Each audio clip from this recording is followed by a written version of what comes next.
ഇടയ്ക്ക് ഒരു സമയത്ത് പ്രത്യേകിച്ചും ഓൺലൈൻ മാർക്കറ്റുകളിൽ ഈ കളർ ബ്ലീഡിംഗ് മദ്രാസ് എന്നൊരു ബ്രാൻഡ് ഉണ്ടായിരുന്നു. അതെന്ന് പറഞ്ഞാൽ ഓരോ ദിവസവും ഓരോ പ്രാവശ്യവും ഓരോ വാഷിന് ശേഷവും പുതിയ നിറം എന്താ ബേസിക്കലി അത് കളർ ഇളകുന്നതാണ്. ബ്ലീഡിംഗ് മദ്രാസ് എന്ന് അവർ പേരിട്ടിട്ട് അത് അവിടെ നിന്ന് വന്ന ഒരു ഇതാണ്. ഈ ഓൺലൈൻ ക്ലോത്തിങ് നോക്കുമ്പോൾ നമുക്ക് പലതരത്തിലുള്ള പ്രശ്നങ്ങളാണല്ലേ. പൊതുവെ നമ്മൾ നോക്കുമ്പോൾ വില കുറവാണ്, കുറെ കൂടെ ലാഭമാണെന്ന് വിചാരിച്ചാലും നമ്മൾ വാങ്ങി കൈ കിട്ടുമ്പോൾ നമുക്ക് നമ്മൾ പടത്തിൽ കണ്ട ഭംഗിയൊന്നും ഇല്ലാതെ നിരാശരാകുന്ന ഒരുപാട് കസ്റ്റമേഴ്സ് ഉണ്ട്. ഓൺലൈൻ ക്ലോത്തിങ്ങിൽ പെടുന്ന ആൾക്കാർ പലരും ബ്രാൻഡ് കോൺഷ്യസ് ആണ്. അതേസമയം കാൽവിൻ ക്ലീൻ, സാറ, മാംഗോ എന്നിങ്ങനത്തെ ഇന്റർനാഷണൽ ബ്രാൻഡുകൾക്ക് അവർക്ക് വളരെ കൃത്യമായി ഇവർ എന്താ റിപ്പോർട്ട് ചെയ്യപ്പെട്ടിട്ടുണ്ട്. ഇവരുടെ തുണികൾ ഉപയോഗിക്കുന്നവർക്ക് അലർജിക് റിയാക്ഷൻസും അല്ലാതെ തന്നെ ഒത്തിരി അധികം ഹെൽത്ത് പ്രോബ്ലംസും ഫേസ് ചെയ്യേണ്ടി വരുന്നുണ്ട് ഇത്തരം ഡ്രസ്സുകൾക്ക്. അതെ അതെ അതെ. അപ്പോൾ ഇത്തരം കാര്യങ്ങളൊക്കെ നമ്മളെ ഭീതിപ്പെടുത്തുന്ന ഇത്തരം പല കാര്യങ്ങളും ഉണ്ട്. അത് നമുക്ക് ഒരു സെഗ്മെന്റൂടെ കഴിഞ്ഞിട്ട് വന്നിട്ട് കൂടുതൽ വിശദമായി സംസാരിക്കാം. പ്രണവം.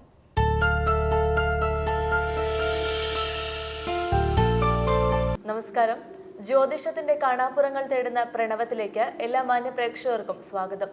ജ്യോതിഷ സംബന്ധമായ നിങ്ങളുടെ സംശയങ്ങൾക്ക് മറുപടി നൽകുന്നത് പ്രശസ്ത ജ്യോതിഷാചാര്യനായ ശ്രീ സുഭാഷ് തന്ത്രികളാണ്. നമുക്ക് സ്വാഗതം ചെയ്യാം. സ്വാഗതം സർ.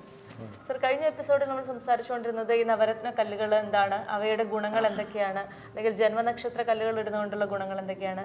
അപ്പോൾ സർ പൊതുവെ പറഞ്ഞിരുന്നു ഒരിക്കലും അങ്ങനെ ഒരു കാര്യം ചെയ്യുന്നതിനോട് താല്പര്യപ്പെടുന്നില്ല, നിങ്ങൾ അതിനെ സജസ്റ്റ് ചെയ്യുന്നില്ല എന്ന് പറഞ്ഞിരുന്നു.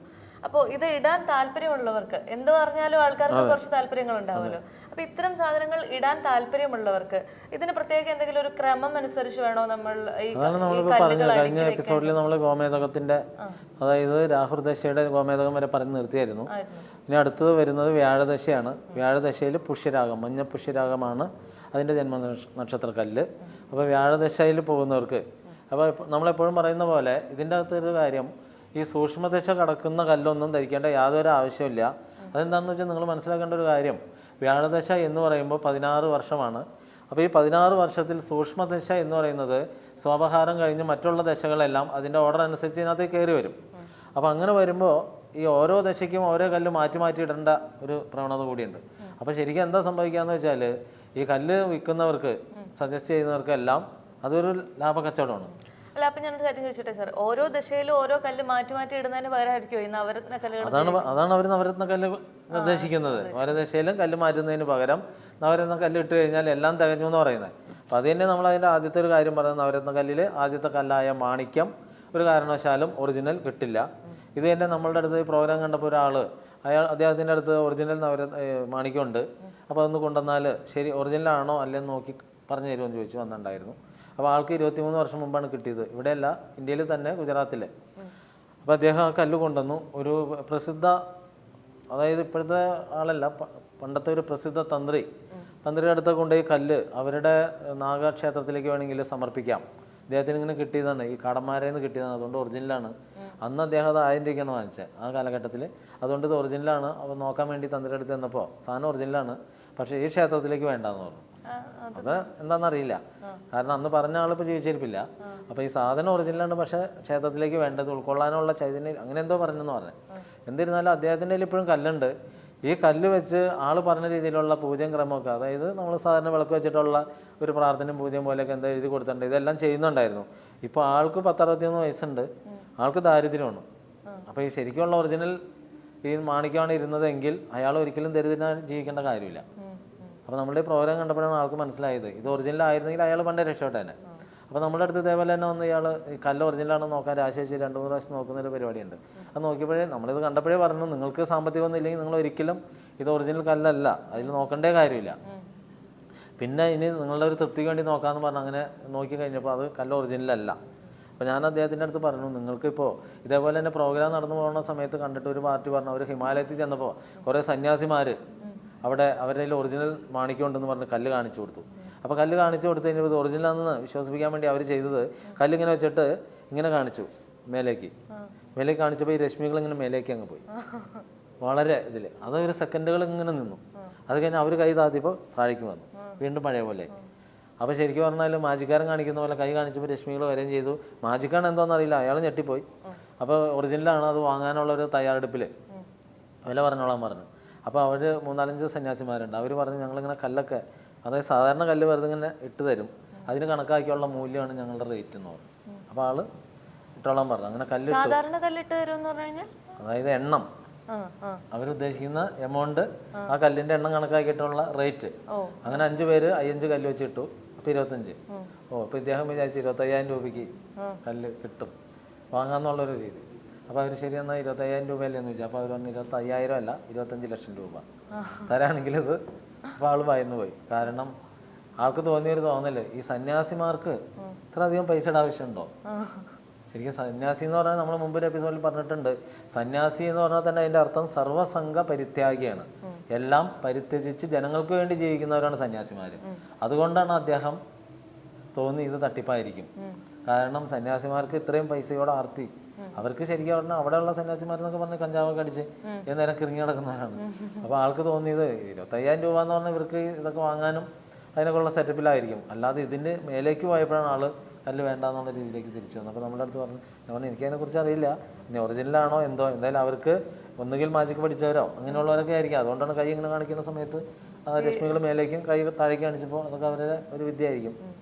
ഇതിന്റെ പേരിൽ ഒരുപാട് തട്ടിപ്പുകൾ നടക്കുന്നുണ്ട്. അതാണ് നമ്മൾ കല്ലിന്റെ കേസിലേക്ക് വരുമ്പോൾ പറയുന്നത്, ഈ കല്ലും പുല്ലും വേണ്ടാന്ന് വെച്ചാൽ തന്നെ ഈ തട്ടിപ്പിലേക്ക് ചെന്ന് ചാടില്ല. അപ്പോൾ പുഷ്യരാഗമാണ് ഈ വ്യാഴദശയ്ക്കുള്ള മഞ്ഞ പുഷ്യരാഗമാണ് കല്ല്. അത് 16 വർഷത്തേക്ക് വേണമെങ്കിൽ നമുക്ക് ധരിക്കാം. അത് കഴിഞ്ഞാൽ അടുത്ത ദശ ശനിദശയാണ്. ശനിദശയുടെ കല്ല് ഇന്ദ്രനീലമാണ്. അപ്പോൾ ഇന്ദ്രനീലം ഇതേപോലെ ശനിദശയ്ക്ക് ഇനി കല്ല് ധരിച്ചേ അടങ്ങൂ എന്നുള്ളവർക്ക് ശനിദശയ്ക്ക് ഇന്ദ്രനീലം ധരിക്കാം. ഇന്ദ്രനീലം മാത്രം, അതിൻ്റെ കൂടെ വേറെ കല്ലുകളൊന്നും കൂട്ടിച്ചേർത്ത് ധരിക്കരുത്. നമ്മൾ മുമ്പ് പറഞ്ഞിട്ടുണ്ട്, ശനിയുടെ ശത്രുവായ അല്ലെങ്കിൽ ശനിയുടെ കൂടെ ചൊവ്വ വരുമ്പോൾ ആ അഗ്നിമാരുത യോഗം സംഭവിക്കുന്ന ചൊവ്വയുടെ കല്ലിലേക്ക് വന്നു കഴിഞ്ഞാൽ ഈ പറഞ്ഞ ചൂട് കൂടും. അപ്പോൾ അതുകൊണ്ട് വിപരീത ഫലം മാത്രമേ ഉണ്ടാവുള്ളൂ. പിന്നെ ശത്രുനാഥനായ രവിക്ക് കല്ല് മാണിക്യ ഒറിജിനൽ ഇല്ലാത്തതുകൊണ്ട് ആ ശത്രുതാഭാവം അവിടെ വരുന്നില്ല. എന്നിരുന്നാലും ചൊവ്വയുടെ കല്ല് ശനിയുടെ കൂടെ ധരിക്കാൻ പറ്റാത്തതാണ്. അപ്പോൾ ഇന്ദ്രനീലം അങ്ങനെ ധരിച്ചടങ്ങുന്നുള്ളവർക്ക് നമ്മൾ ചെയ്യുന്നത് ഇന്ദ്രനീലമാണ് ധരിക്കാൻ പറയുന്നത്. പിന്നെ അടുത്ത ദശയുടെ കല്ലായ ബുധനാണ്. ബുധദശയ്ക്ക് മരതകപ്പച്ചയാണ്. ഈ മരതകപ്പച്ച എന്ന് പറഞ്ഞാൽ ഇന്ന് കിട്ടുന്ന കല്ലുകളിൽ ഏറ്റവും കൂടുതൽ റേറ്റ് ഉള്ള കല്ലാണ് മരതകപ്പച്ച. അത് ഗൾഫ് നാടുകളിലാണ് ശരിക്കും ഇതിൻ്റെ ഒറിജിനൽ കിട്ടുള്ളൂ. അപ്പോൾ അവിടെ ചെന്നത് വാങ്ങിക്കഴിഞ്ഞാൽ ഒറിജിനൽ വേണം എന്ന് നിർബന്ധം പിടിക്കുന്നവർക്ക് കിട്ടുന്നുണ്ട്. അതിന് എങ്ങനെ പോയാലും 3 ക്യാരറ്റിനൊക്കെ ഒരു 10,000 റേറ്റും വരും. എന്നിരുന്നാലും ഇത് ഒറിജിനൽ കിട്ടിയാൽ പോലും ഇത് ഒരു കാരണവശാലും അവർ തിരികെ വാങ്ങില്ല. കല്ലുകളെല്ലാം അങ്ങനെയാണ്. ഇപ്പോൾ നമുക്ക് തരുന്ന സമയത്ത് ആകെ വജ്രം മാത്രമേ നമുക്ക് തിരിച്ചു കിട്ടുള്ളൂ, പൈസ തിരിച്ചു കിട്ടുള്ളൂ. അല്ലാതെ വേറെ ഒരു കല്ലിനും പൈസ റീഫണ്ട് ഇല്ലാത്തതാണ്. അപ്പോൾ അത് നമ്മൾ ആലോചിച്ചിട്ട് വേണം. നമ്മൾ ജീവിതമാണ്, നമ്മളുടെ അധ്വാനത്തിൻ്റെ ഒരു പങ്ക് ഇതിലേക്ക് സമർപ്പിക്കുമ്പോൾ അതുകൊണ്ട് എന്തെങ്കിലും ഗുണമുണ്ടോ എന്നും കൂടി ആലോചിച്ചിട്ട് വേണം അതൊക്കെ ചെയ്യാൻ.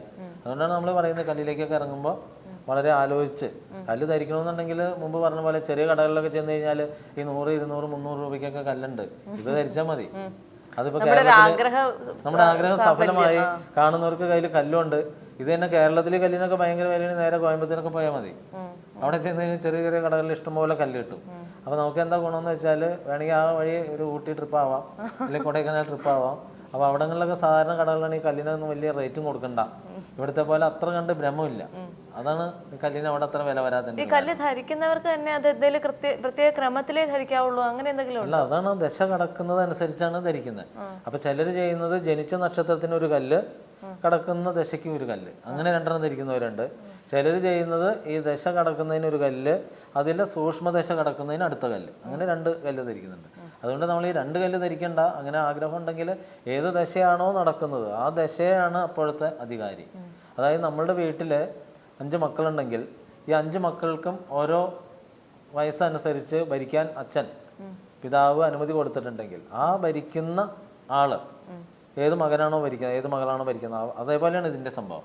അപ്പോൾ ജീവിതത്തിൽ ഭരിക്കാൻ വിധിക്കപ്പെട്ട ആ ദശാനാഥൻ്റെ കല്ല് വേണമെന്നുണ്ടെങ്കിൽ ധരിക്കാം. അപ്പം അങ്ങനെ ഈ മരതകപ്പച്ച എന്ന് പറയുന്നത് ഒറിജിനലാണ് ധരിക്കുന്നതെങ്കിൽ അതിന് ഈ പറഞ്ഞ രീതിയിൽ ഒരു ശതമാനം ഫലം നമുക്ക് പ്രതീക്ഷിക്കാം. പിന്നെ അടുത്ത കല്ല് വൈഡൂര്യമാണ്. അത് കേതുവിൻ്റെ ദശ കടക്കുമ്പോഴാണ് വൈഡൂര്യം. 7 വർഷം കേതു കടക്കുമ്പോൾ വേണമെങ്കിൽ വൈഡൂര്യം ധരിക്കാം. അത് കഴിഞ്ഞിട്ടുള്ള കല്ലാണ് ശുക്രദശയുടെ വജ്രം. അപ്പം ഇന്ന് സ്ത്രീകൾ അധികം ഭ്രമിച്ച് നടക്കുന്ന ഒരു സാധനമാണ്. കാരണം ജ്വല്ലറിക്കാരൊക്കെ വേണ്ടുവോളം പരസ്യം ചെയ്യുന്നുണ്ട്, വജ്രം ഡയമണ്ട് ധരിക്കൂ, ഡയമണ്ട് ധരിക്കൂ. അതെ, ഇത് തന്നെ മാലയൊക്കെ വാങ്ങണമെന്നുണ്ടെങ്കിൽ അതനുസരിച്ച് ലക്ഷങ്ങൾ വില വരും. അപ്പോൾ ഈ വജ്രത്തിൻ്റെ ഒരു പ്രത്യേകതയാണ് നമ്മൾ പറഞ്ഞത്. ശുക്രദശ നടക്കുന്നവർക്ക് മാത്രമേ ശരിക്ക് വജ്രം ധരിച്ചതുകൊണ്ട് ഗുണം ഉണ്ടാവുകയുള്ളൂ. അല്ലാതെ വ്യാഴദശ നടക്കുന്നവർക്കൊക്കെ ശരിക്കും വിപരീത ഫലമാണ് സംഭവിക്കുക. അതേപോലെ ആദിത്യദശ നടക്കുന്നവർക്കും ഈ വജ്രം ധരിച്ചു കഴിഞ്ഞാൽ വിപരീത ഫലം മാത്രമേ ഉണ്ടാവുകയുള്ളൂ.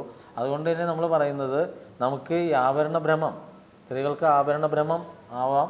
അത് സ്വർണ്ണമാണെങ്കിൽ ഈ വക പ്രശ്നങ്ങളൊന്നും ഉണ്ടാവില്ല. അപ്പോൾ ഇങ്ങനെയുള്ള കാര്യങ്ങളിലേക്കൊക്കെ പോകുമ്പോൾ നമ്മൾ പൈസയും മുടക്കണം, അതിൻ്റെ കൂടെ കുറേ ദുരിതം കൂടി വാങ്ങേണ്ട യാതൊരു കാര്യമില്ല. അപ്പോൾ കല്ലുകൾ നമ്മൾ ഇവിടുന്ന് മുമ്പ് പറഞ്ഞ പോലെ കല്ലുകൾ നിർദ്ദേശിക്കുന്നില്ല. നമുക്കിപ്പോൾ കല്ലൊക്കെ നിർദ്ദേശിച്ച് കൊടുക്കണമെന്നുണ്ടെങ്കിൽ നമ്മളെ നോക്കാൻ വരുന്ന ആളുകൾക്ക് ഒരു അവരുടെ സാമ്പത്തികം അനുസരിച്ചൊക്കെ ആ കല്ല് വാങ്ങിച്ച് കല്ല് കൊടുത്തു കഴിഞ്ഞാൽ നമുക്ക് നല്ല സാമ്പത്തികം ഉണ്ടാവും. കാരണം വരുന്നവരെന്തായാലും മുടക്കാൻ തയ്യാറായിട്ടാണ് വരുന്നത്. അപ്പോൾ അവർക്ക് അത് കിട്ടിയേ അടങ്ങുള്ളൂ. അതായത് എൻ്റെ അടുത്ത് ഒരു പാർട്ടി വന്നപ്പോൾ ഒരു സിനിമ നടനും കൂടി വന്നു കഴിഞ്ഞപ്പോൾ അവർ ചോദിച്ചു ഞങ്ങളുടെ കല്ല് ഏതാണ്, അപ്പോൾ ഇന്ദ്രനീലമാണ് നിങ്ങൾക്ക് വേണ്ടതെന്ന് പറഞ്ഞു. അവർ പിറ്റേ ദിവസം തന്നെ പോയി തിരുവനന്തപുരത്തെ ഒരാളുടെ അടുത്ത് പോയി കല്ല് വാങ്ങി 10,000 രൂപയ്ക്ക് കല്ല് വാങ്ങിച്ചു. പക്ഷേ ആ കല്ല് കൊടുത്ത ഒരാൾ അവരോട് ഒരു കാര്യം കൂടി പറഞ്ഞു, നിങ്ങളുടെ പ്രശ്നം ഈ കല്ലുമ്പോൾ തീരില്ല. ശരിക്കും പ്രശ്നം തീർക്കാൻ കഴിവുള്ള ആരാണോ ആ ആളെ കണ്ട് ആൾ പറയുന്ന നിർദ്ദേശം അനുസരിച്ചുള്ള പൂജാവിധിയിലൂടെ മാത്രമേ നിങ്ങളുടെ പ്രശ്നം തീർക്കാൻ പറ്റുള്ളൂ. അതുകൊണ്ട് അതായിരിക്കും നിങ്ങൾക്ക് കല്ല് ധരിച്ചോളൂ, പക്ഷെ അതിൻ്റെ കൂടെ ഇതും കൂടി ചെയ്യണമെന്ന് പറഞ്ഞു. അപ്പോൾ അങ്ങനെ ചെയ്ത് കഴിഞ്ഞപ്പോൾ വീണ്ടും അവർ നമ്മളുടെ അടുത്ത് വന്നു കഴിഞ്ഞപ്പോൾ അവർ പൂജയ്ക്ക് വന്നിരുന്നപ്പോൾ അവർ പറഞ്ഞൊരു കാര്യം, സാറി കല്ല് തന്നെങ്കിൽ 30,000 പറഞ്ഞാലും ഞങ്ങൾ വാങ്ങും. കാരണം അത് ഞങ്ങളുടെ ഒരു ആഗ്രഹമാണ്. ഈ കല്ല് ധരിക്കണം എന്നുള്ള ഒരു വെമ്പലോടുകൂടിയാണ് ഞങ്ങൾ നടക്കുന്നത്. അതുകൊണ്ട് കല്ല് സാറിപ്പോൾ വേണ്ട എന്ന് നിർദ്ദേശിച്ചാലും കല്ല് ഞങ്ങൾ വാങ്ങും, ഞങ്ങളുടെ ഒരു ആഗ്രഹ സാഫല്യമാണ്. അപ്പോൾ ശരി, നിങ്ങൾ ഇന്ദ്രനീലം ഇത് ഒറിജിനലാണോ അല്ലെന്ന് എനിക്ക് നോക്കി അറിഞ്ഞുകൂടാ. ഇനിയിപ്പോൾ അദ്ദേഹം ഒറിജിനൽ എന്ന് പറഞ്ഞ് തന്നിട്ടുണ്ടെങ്കിൽ സർട്ടിഫിക്കറ്റും കൊടുത്തിട്ടുണ്ട്. ഇനിയിപ്പോൾ ഇതിനെക്കുറിച്ച് നല്ല രീതിയിൽ അറിയാവുന്ന ഒരു രത്ന വ്യാപാരം കറക്റ്റായിട്ട് ചെയ്യുന്ന ഒരാളെ കാണിച്ചാൽ ഞാൻ അവരോട് വേണമെന്നുണ്ടെങ്കിൽ ഇത് ഞാൻ തമിഴ്നാട്ടിൽ കൊണ്ടുപോയി ചെക്ക് ചെയ്ത് കൊണ്ടുവരാം, ഒറിജിനലാണോ ഡ്യൂപ്ലിക്കേറ്റ് ആണോ. അപ്പോൾ അവർ പറഞ്ഞു വേണ്ട, കാരണം നമ്മൾ പൈസ കൊടുത്ത് വാങ്ങിയതാണ്, ഡ്യൂപ്ലിക്കേറ്റ് ആണെന്ന് അറിഞ്ഞു കഴിയുമ്പോൾ ഒരു മനോവിഷമോ, അതായത് വെറും 150-200 രൂപയുടെ കല്ലാണ് 10,000-ന് വാങ്ങിച്ചത് എന്നുള്ള ഒരു വിഷമം വേണ്ട, അതുകൊണ്ട് അങ്ങനെ നോക്കണ്ടെന്ന് പറഞ്ഞു. അപ്പോൾ അതേപോലെ ഞാൻ അവരോട് പറഞ്ഞു, ഇത് തന്നെയാണ് ഞാൻ നിങ്ങൾ വന്നപ്പോഴേ പറഞ്ഞത്, ഇന്ദ്രനീലം ഒറിജിനലാണെങ്കിൽ ശനിദശയ്ക്ക് നല്ലതാണെന്ന് പറഞ്ഞാൽ ഒരു ചെറിയ സംഭവം. അത് തന്നെ നമ്മൾ പറയുന്നുണ്ട്, ശനിസ്തവം എന്ന മന്ത്രം ജപിച്ചാൽ മതി. അത് ജപിച്ചു കഴിഞ്ഞാൽ ശനി നിങ്ങൾക്ക് പ്രീതിയിലാവും. അല്ലാതെ കണ്ടിട്ട് ഈ കല്ലിൻ്റെ പിന്നാലെ പോകണ്ടെന്ന് പറഞ്ഞപ്പോഴും അവർക്ക് ഇങ്ങനെയുള്ളൊരു ബുദ്ധിമുട്ടാണ് പറഞ്ഞത്. അപ്പോൾ ഇതിൽ സംഭവിച്ചത് എന്താണെന്ന് വെച്ചാൽ അവർ വരാനുള്ളൊരു കാരണം, അവർ ഭാര്യയും ഭർത്താവും തമ്മിൽ എന്നും കലഹമാണ്. രണ്ടുപേരും സുന്ദരിയാണ്. അപ്പോൾ അവരുടെ പ്രശ്നം അവരെന്നും കലഹമാണ്. അവർ പലയിടത്തൊക്കെ പോയി പല കാര്യങ്ങളും ചെയ്തു. ഇണപ്രാവുകളെ കൊടുത്തു ഒരു വിദ്വാൻ, ബെഡ്റൂമിൽ ഇണപ്രാവുകളെ കെട്ടി തൂക്കിയിട്ട് കഴിഞ്ഞാൽ പ്രശ്നം ഉണ്ടാവില്ല എന്ന് പറഞ്ഞ് അത് കൊടുത്തു. പിന്നെ ബാത്റൂമിൽ എന്തോ കറങ്ങുന്ന ഒരു ഗോളം പോലത്തെ ഒരു സംഭവം കൊടുത്തു. അതുകൂടാതെ വാതിൽപ്പടിയിൽ കെട്ടി തൂക്കിയിടാനായിട്ട്, അങ്ങനെ അവർ ഒത്തിരി സ്ഥലങ്ങളിൽ പോയി പല പല സാധനങ്ങളൊക്കെ കൊണ്ടുവന്ന് കെട്ടി തൂക്കിയിട്ട് എല്ലാം ശരിയാവുമെന്ന് പറഞ്ഞു. ഇങ്ങനെ എല്ലാം ശരിയാവുമെന്ന് പറഞ്ഞിട്ട് ഒരു മാറ്റമില്ലാണ്ടായപ്പോഴാണ് നമ്മുടെ അടുത്തേക്ക് വന്നു. നമ്മൾ പറഞ്ഞു, നിങ്ങൾക്ക് കുറേ നെഗറ്റീവ് എനർജികളുണ്ട്, ഇതെല്ലാം ഒരു ദിവസത്തെ പൂജയിലൂടെ അത് മാറ്റി തരാം, 100% നിങ്ങൾക്കത് വിജയമായിരിക്കും, അതുകൊണ്ട് അതായിരിക്കും നല്ലതെന്ന് പറഞ്ഞു. അപ്പോൾ അവർ പൂജയെല്ലാം ബുക്ക് ചെയ്ത് പോയി കഴിഞ്ഞിട്ട് വ്രതം എടുത്തോളാൻ പറഞ്ഞു. വ്രതം തുടങ്ങി 2 ദിവസം കഴിഞ്ഞപ്പോൾ ഭാര്യ വഴക്കൂടിപ്പോയി. അപ്പോൾ ഇദ്ദേഹത്തിന് വളരെ വിഷമായി കഴിഞ്ഞിട്ട് ആൾ നമ്മളുടെ അടുത്ത് വന്നിട്ട് ഭാര്യ ഒന്ന് വിളിക്കാൻ പറഞ്ഞു. അപ്പോൾ നമ്മൾ സംസാരിച്ച് കഴിഞ്ഞപ്പോൾ അവർ കുറേ ഡിമാൻഡ് വെച്ചു. ഇദ്ദേഹം അങ്ങനെയാണ് ഇങ്ങനെയാണ് എന്നെ കുറേ ദ്രോഹിച്ചിട്ടുണ്ട്, അതുകൊണ്ട് അത് പറ്റില്ല ഇത് പറ്റില്ല, എനിക്ക് അത് വേണം ഇത് വേണം. ഞാൻ പറഞ്ഞു, ഇതൊന്നും എന്നെ ബാധിക്കുന്ന ഒരു കാര്യമല്ല. നിങ്ങൾ പൂജ ബുക്ക് ചെയ്തിരിക്കുന്നു, നിങ്ങൾ വന്നാലും വന്നില്ലെങ്കിൽ അദ്ദേഹം പൂജ ചെയ്യും. അപ്പോൾ നിങ്ങൾക്കൊരു ഗുണമായിക്കോട്ടെ എന്ന് മാത്രമാണ് നമ്മൾ ഉദ്ദേശിക്കുന്നുള്ളൂ. അല്ലാതെ നിങ്ങളുടെ ഇങ്ങനെ കിട്ടണം, അത് വേണം ഇത് വേണം എന്നുള്ള കാര്യമെല്ലാം നിങ്ങൾ തന്നെ പറഞ്ഞു തീർക്കേണ്ട ഒരു കാര്യമാണ്. അല്ലെങ്കിൽ നമുക്കിവിടെ പൂജയ്ക്ക് വരുന്ന സമയത്ത് രണ്ടുപേരും കൂടി ഇരിക്കുമ്പോൾ നമുക്ക് സംസാരിക്കാം എന്നൊക്കെ പറഞ്ഞു. അപ്പോൾ ഇതെല്ലാം പറഞ്ഞിട്ട് അവർ വഴങ്ങിയില്ല. അവരപ്പോൾ അവരുടെ അമ്മ പറഞ്ഞു, അങ്ങനെയല്ല നിങ്ങൾക്ക് ഇതിനെക്കുറിച്ച്. ഞാൻ പറഞ്ഞു, ഇതൊന്നും എനിക്കറിയേണ്ട കാര്യമല്ല, കുടുംബ പ്രശ്നങ്ങളാണ്, ഇത് നിങ്ങൾ രണ്ടുപേരും കൂടി ഇരിക്കുന്ന സമയത്ത് വേണ്ടി നമുക്ക് സംസാരിക്കാം. അല്ലാതെ നിങ്ങളിങ്ങനെ കുറേ പരാതികൾ പറഞ്ഞിട്ട് നമുക്ക് അദ്ദേഹത്തോട് അത് വേണമെന്ന് പറഞ്ഞാൽ തരില്ല, നമുക്ക് ഉറപ്പ് പറയാൻ പറ്റില്ല, അതുകൊണ്ട് പൂജാ സമയത്ത് നമുക്ക് നോക്കാമെന്ന് പറഞ്ഞു. ഇങ്ങനെയൊക്കെ പറഞ്ഞിട്ട് അവർ പറഞ്ഞു ഞാൻ വരാൻ തയ്യാറില്ല എന്നുള്ള രീതിയിൽ. അത് കഴിഞ്ഞ് പൂജാ ദിവസം എന്തായാലും രണ്ടുപേരും കൂടി ഒരുമിച്ച് തന്നെ വന്നു. രണ്ടുപേരും വന്നു. അപ്പോൾ ഇതൊക്കെ വായിച്ചുകൊണ്ടിരിക്കുമ്പോൾ ഞാൻ പറഞ്ഞു, കണ്ട ഇതിൻ്റെ ബുദ്ധിമുട്ട് ഇതാണ്, നിങ്ങൾക്ക് ഇത്രയും പ്രശ്നങ്ങളുണ്ടായിരുന്നു, ഇപ്പോൾ നിങ്ങൾ ഇദ്ദേഹം വിളിച്ചിട്ട് വരാതെ നിങ്ങളുടെ ജീവിതം എവിടെ എത്തിയെന്ന്. അപ്പോൾ ഈ സ്ത്രീ എൻ്റെ അടുത്ത് പറഞ്ഞൊരു കാര്യം, ഇദ്ദേഹം വെറുതെ അല്ല വിളിച്ചത്, കഴുത്തിൽ വാക്കത്തെടുത്ത് വെച്ചിട്ട് ഞാൻ വെട്ടിക്കൊല്ലും വന്നില്ലെങ്കിൽ, അങ്ങനെ വിളിച്ചുകൊണ്ടത്. അപ്പോഴാണ് അതിൻ്റെ ഗൗരവം, ഇവിടെ വന്നു കഴിഞ്ഞപ്പോഴാണ് ഈ സ്ത്രീക്ക് അതിൻ്റെ ഗൗരവം മനസ്സിലായത്. അപ്പോൾ അങ്ങനെ അവർ വന്ന് പൂജയും കാര്യമൊക്കെ ചെയ്തു പോയി. ഈ പൂജ കഴിഞ്ഞ ഉടനെ തന്നെ, അതായത് ഭർത്താവ് മാത്രമേ സിനിമയിൽ അഭിനയിക്കുന്നുണ്ടായിരുന്നുള്ളൂ, രണ്ടുപേർക്കും സിനിമയിലേക്ക് ചാൻസായി. അപ്പോൾ അവർ അത് കഴിഞ്ഞിട്ട് പറഞ്ഞ് നമ്മളുടെ അടുത്ത് പറഞ്ഞൊരു കാര്യമാണ്. അപ്പോൾ ഇതിനു മുമ്പ് ഇവർ ഒരുപാട് സ്ഥലങ്ങളിൽ ഇങ്ങനെ അന്വേഷിച്ചൊക്കെ നടന്ന് പല ആളുകളും പറയുന്ന രീതിയിലുള്ള സാധനങ്ങളൊക്കെ വീട്ടിൽ കൊണ്ട് കെട്ടി തൂക്കി. അപ്പോൾ നമ്മൾ പറഞ്ഞു, അങ്ങനെയാണെങ്കിൽ നിങ്ങളുടെ വീടിൻ്റെ കണക്കൊക്കെ തെറ്റായിരിക്കും, ഈ തെറ്റുള്ളതുകൊണ്ട് ആ വീട് വന്ന് അളന്ന് നോക്കിയാൽ അത് പൂർണ്ണമാവുള്ളൂ എന്ന് പറഞ്ഞു. നമ്മളവിടെ ചെന്ന് അളന്നപ്പോൾ ഇവർ ആ വീട് വാങ്ങിച്ച് താമസം വേണ്ടിയിട്ട് 2 വർഷമായി. അപ്പോൾ ഈ 2 വർഷം അതിൻ്റെ അകത്ത് കിടന്നു എന്നുള്ളത് തന്നെ അവരൊരു അതിശയമാണ്. കാരണം അത്രയും വാസ്തു തെറ്റായൊരു വീട്ടിലാണ് അവർ താമസിച്ചിരുന്നത്. അപ്പോൾ ഇത് വാസ്തു എന്ന് പറയുന്ന ഈ കണക്ക് തെറ്റിയ വീട്ടിൽ ഇങ്ങനെയുള്ള കൃത്രിമ വസ്തുക്കളൊന്നും കെട്ടിത്തൂക്കേണ്ടൊന്നും ഒരു മാറ്റവും പ്രതീക്ഷിക്കേണ്ട. അപ്പോൾ ഇതേപോലെ തന്നെയാണ് നമുക്ക് നവരത്നക്കല്ലിലേക്കും വരുന്നത്. ഈ നവരത്നക്കല്ല് എന്ന് പറയുന്നത് ഒന്നിനും പരിഹാരമല്ല. നമ്മളുടെ പൈസ ചിലവാക്കി അത് വേസ്റ്റ് ആവുകയുള്ളൂ. പിന്നെ നിങ്ങൾക്ക് നിർബന്ധമാണെങ്കിൽ നടന്നു പോകുന്ന ഏത് ദശയാണോ നടക്കുന്നത് ആ ദശയിലെ ഒരു കല്ല്, അധികം റേറ്റില്ലാത്ത രീതിയിലുള്ളൊരു കല്ല് വാങ്ങിച്ച് സ്വർണ്ണമോതിരത്തിൽ തന്നെ ധരിക്കുക. അണിവിരലിൽ എന്തായാലും സ്വർണ്ണമോതിരം ധരിക്കുമ്പോൾ അതിൻ്റെ ഫലം ഉറപ്പായിട്ടുണ്ടാവും. എന്നാലും സാർ, നമ്മുടെ സമയം പൂർത്തിയാവുകയാണ്. മറ്റൊരു പുതിയ വിശേഷവുമായി പുതിയൊരു സബ്ജക്റ്റുമായി നമുക്ക് വീണ്ടും കാണാം. നന്ദി, നമസ്കാരം.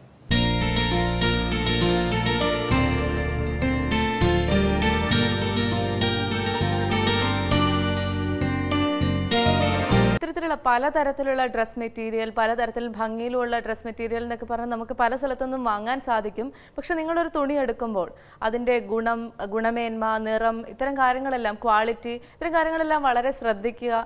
ഒരു സാധനം ബ്രാൻഡഡ് ആണ് എന്ന് പറഞ്ഞതുകൊണ്ട് മാത്രം അതിലേക്ക് പോകുന്ന ഒരു പ്രവണത ഒഴിവാക്കാൻ പ്രധാനമായും ഓർക്കേണ്ട ഒരു കാര്യം, പ്രത്യേകിച്ച് നമ്മുടെ അടിവസ്ത്രങ്ങൾ, അത് 100% കോട്ടൺ മാത്രം ഉപയോഗിക്കുക. അതിൽ ആ ഒരു കാര്യത്തിൽ നമുക്ക് ഒരു റിസ്ക് എടുക്കാൻ പറ്റില്ല. നമുക്ക് യൂറിനറി ഇൻഫെക്ഷൻസും എല്ലാം അതിലൂടെ നമുക്ക് സംഭവിക്കാം. അതുകൊണ്ട് അത് മാത്രം ഒരു ഇച്ചിരി കോൺഷ്യസ് ആയിട്ട് പ്രത്യേകം ശ്രദ്ധിക്കുക. ഡ്രസ് വഴി ഉണ്ടാകുന്ന രോഗങ്ങളെ പരമാവധി പ്രതിരോധിക്കുക. പിന്നെ മാത്രമല്ല, ഇപ്പൊ പുതുതായിട്ട് മാർക്കറ്റിൽ വരുന്ന കാര്യങ്ങളുണ്ടല്ലോ, ഓയിൽ എന്താണ് റിങ്കിൾ ഫ്രീ, അല്ലെങ്കിൽ അയൺ ഫ്രീ, അല്ലെങ്കിൽ സ്വെറ്റ് ഫ്രീ എന്ന് പോലും ഉണ്ട്. ഇതെല്ലാം മാർക്കറ്റിനേക്കാൾ കൂടുതൽ ഓൺലൈൻ ഷോപ്പിംഗ് ആണെന്ന് തോന്നുന്നു. എല്ലാത്തിലും ഉണ്ട്. അതെ അതെ.